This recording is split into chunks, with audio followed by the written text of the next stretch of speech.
Сәлем, everybody. Оқуды бітірдім университетті. И Алматыға, жаңа КБТУ-ға, магистратураға түсуге бел байладым енді.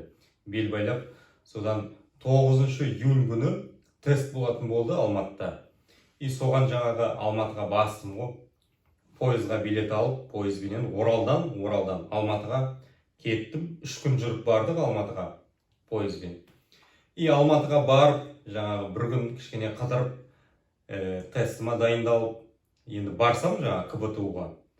КБТУ-да тест деген 9 июнь емес, 9 июль екен. Ровно бір айға қателесіп барғанмын ғой Алматыға. И содан кейін жаңағы үйге звондаймын, солай не істеймін енді деп. Олар айтады, енді қалай болғанда да енді 3 күн жүріп бардың Алматыға. 3 күн ертең қайтып жүріп келесің, одан кейін қайтып бару керек, одан кейін қайтып келу керек. Одан да сен сол Алматыда қал, бір арзанырақ квартира бір жерден тап, и сонда жатып кәдімгідей тестқа дайындал деді ғой. Содан енді Алматыдан іздеп бір арзанға бір квартира таптым. Жандосова деген ауылдан, Алматыдан кішкене алысырақ екен енді. Алматының шеті деп айтуға болады, Жандосова деген поселоктан бір кәдімгі ауыл, бір үйдің ішінде жаңағы бір апай тұрады екен, өзі апай, жаңағы баласы бар 25-те, аты Білімжан, и Ақшарқат деген қызы бар, жасы 22-де. Үшеуі тұрады екен, жаңағы 4 комнатты үй, кішкентай ауласы бар, кішкентай қорасы бар, жаңағы ешкі ұстайды. Соның, бір бөлмесінде апай жатады, бір бөлмесінде баласы жатады, бір бөлмесінде жаңағы қызы жатады, и бір бөлмесін жалдады ғой маған берді жалдау. И сол бөлмеде жаттым, почти енді бір айдай жаттым сол үйде, бір айдай. Бір айдың ішінде жаңағы апай өзі кейде жұмысына кетіп қалады, жаңағы үлкен баласы 25-тегі жаңағы Білімжан тоже жұмысқа кетіп қалады, жаңағы Ақшарқат та, қызы да жұмысқа кетіп қалады. Ақшарқат примерно менімен құрдас енді. Ол да 22-де, мен де 22-демін. И жаңағы үйдің шаруаларын маған істеп кетеді. Жаңағы колонкадан барып су тасып алып келіп қоям, жаңағы ешкілерін шығарам таңертең, кешке қарай айдап алып келем, обед кездерінде барып қарап кетіп тұрам, жүрмекен деп. И содан жаңағы кәдімгідей сол үйдің баласы сияқты болып кеттім ғой.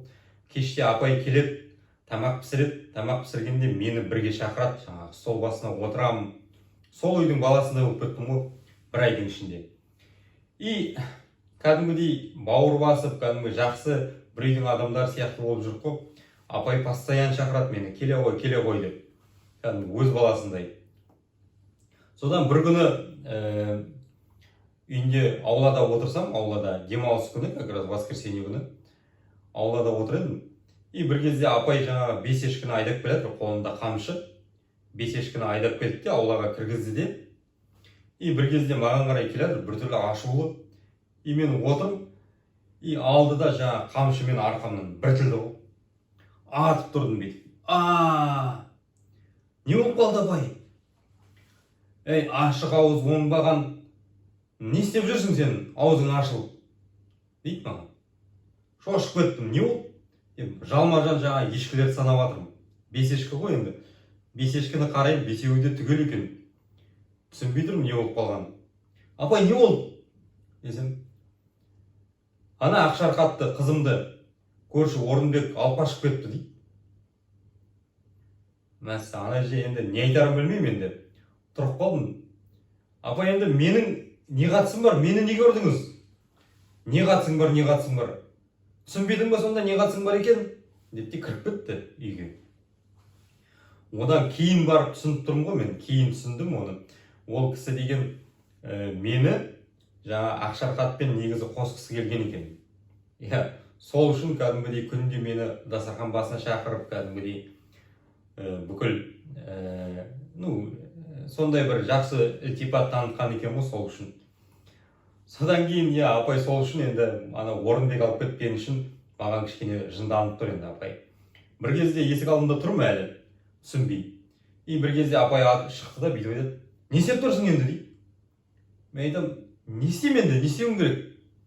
Кейін бар. не істейміз онда апай, не істейміз сен?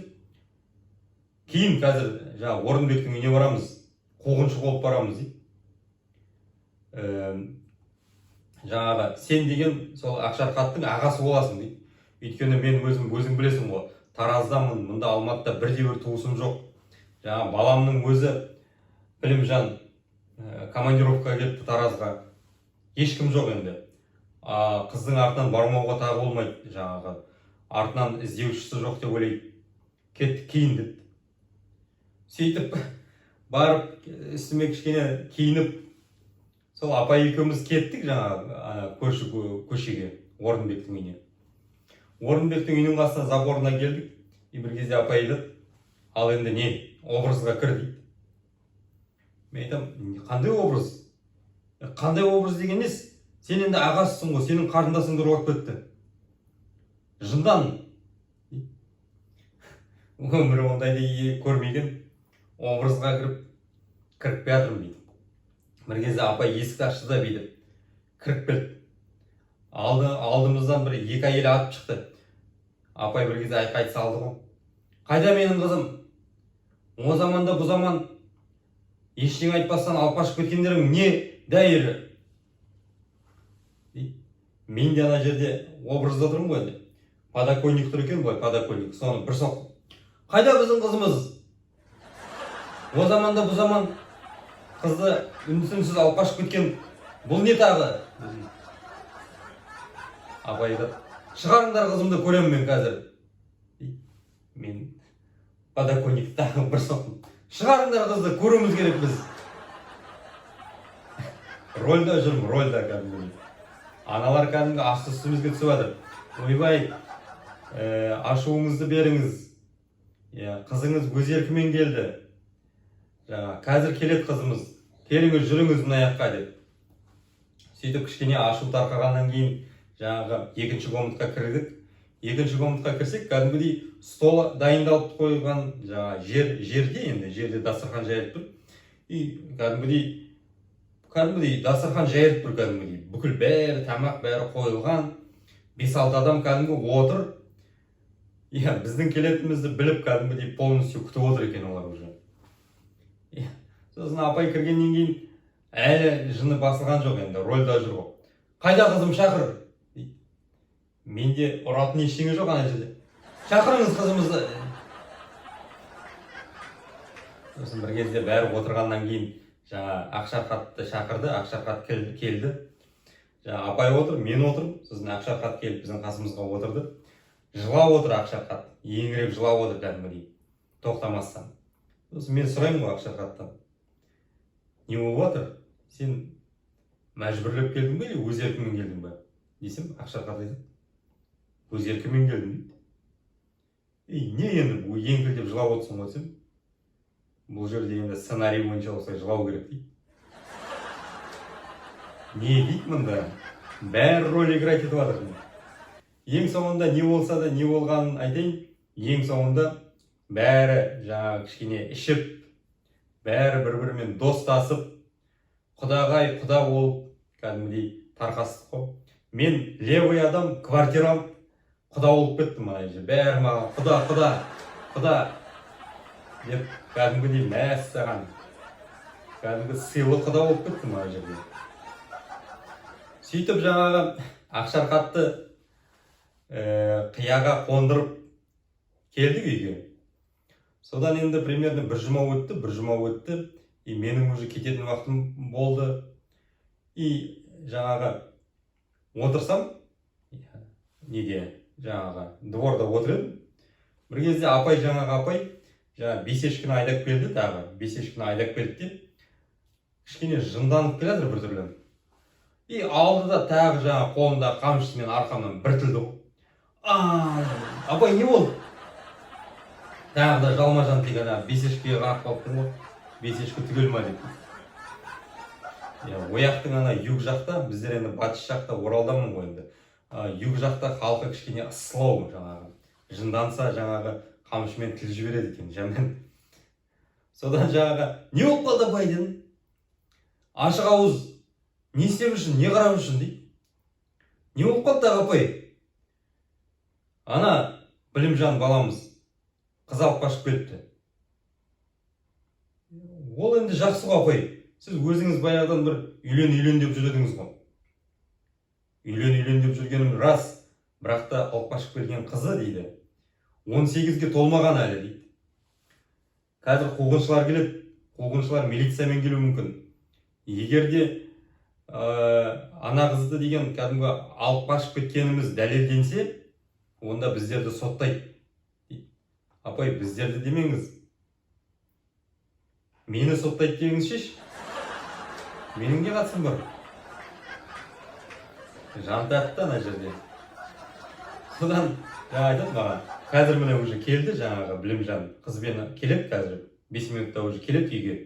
Сен қызбен сөйлес, ол қызды деген кәдімгідей өз еркімен келді деп жаңағы нет дейді. Үгіттеп көндіріп қой дейді. Қазір қуғыншылар келгенде қыз өз еркімен келдім деп айтсын дейді. Мәссағанына. Не болып кетті мынау? Сөйтіп енді қызға бардым, жаңағы солай айттым, түсіндірдім. Қалай келдің десем, тоже айтады, өз еркімен келдім. Біз деген Білімжанмен 1 жылдан бері жүреміз дейді. Оңай болып кетті енді. И бір кезде бір кеш уақытында бір кезде үйде отыр едік. Жаңа енді қалай болғанда да үйде отырған жоқпыз енді. Әзірленіп жатырмық қой, қалай болда ояқта солай екен. Бізде батыста ондай жоқ қой. Қуғыншы келеді, анау-мынау. Олар да кәдімгідей қуғыншы обязательно келеді екен. Бір кезде 7-8 адам кіріп келді ғой үйге. Біз уже стол дайындап отырып уже күтіп. И бір апай кіріп келді де бүйтіп ойлап. Әй, оңбағандар! Қайда біздің қызымыз? Мен шықтым алдынан. Апай, боқтамаңыз. Қызыңыз біздің үйде. Шығарыңдар менің қызымды. Бұл жерде уже ол роль играть етіп жатыр. Мен басында анда барғанда мен атакующий роль играть етіп едім. Енді мында обороняющий роль играть етіп жатырмын. Бір ашуыңызды беріңіз. Андағы естіп алған сөздерім ғой енді. Ашуыңызды беріңіз. Қызыңыз үйде өз еркімен келді. Шығарыңыз. Сосын айтам, апай, аяғыңызды шешіңіз, мына аяққа кіріңіз. Деп әйтеуір сол апайды ана жаққа кіргіздік. Жаңағы стол дайындалып тұр, столға кірдік. Жаңағы қыз келді, қызды әйтеуір өз еркімен келгенін көндіріп, бәрі ең соңында тойға ұласып кетті ғой. Би-билеп, ән айтып, тойлап шығарып салдық. Сөйтіп, бір ай Алматыда, бір ай 40 күндей болдым ғой Алматыда. 40 күндей Алматыда болып, жаңа апайдың үйінде жүріп, қызын қияға, ұлын ұяға, қалай дейді жаңағы, қондырып кеттім ғой Оралыма. Содан кейін жаңағы ол 2009 жылдар, мен өзім 2014-те үйлендім. Сол кезде жаңағы апайды, Білімжанды әйелімен, сол әйелімен и Ақшарқатты жаңағы Орынбек күйеуімен шақырдым ғой тойыма. Олар келді. Сол кезде келе жатқанда бүйтіп айттым апайға звондап. Апайға да, Ақшарқатта, Білімжанға да айттым. Келе жатқанда дедім, ертең менің тойыма келесіздер. Келгенде дедім, жаңағы Білімжанға айттым, Білімжан дедім. Ақшарқатқа да айттым, Ақшарқат дедім. Мына арқамда әлгінге дейін шырам қалып қойды қамшының. Сол екі тілім жедім қамшымен. Сол екеуі де сендердің кесіріңнен. Не за что қамшымен жеп алдым. Соның жаңағы өтеуін бересіңдер маған дедім. Ойнап тұрып айттым ғой енді. Сол тойыма келгенде, өздері сөз сөйлегенде, жаңағы шашуынан бөлек еще, Білімжан өз қалтасынан 100 000 теңге шығарды ғой бейді. Тойда еще бүйтіп айтты ғой. Мынау деді, солай қамшының өтеуі деді. Менің кесірімнен сен қамшы жеп алдың, осы саған өтеуі деп 100 000 берді ғой. Ал Ақшарқат менің әйеліме алтын мынандай білезік тақты ғой. Мынау деді, тоже тойда. Мынау деді, кезінде сенің арқаңа тиген қамшының өтеуі деп алтын білезік берді ғой. Қызық болды енді. Бұл бір сондай бір қызық оқиға болды. Бір ай жарым Алматыда жүріп, өте бір сондай шытырман оқиғаны бастан өткергем. Бүгінше осы. Лайк, коммент, шер бәрі сіздерден. Жақсы көңіл күйменен. сау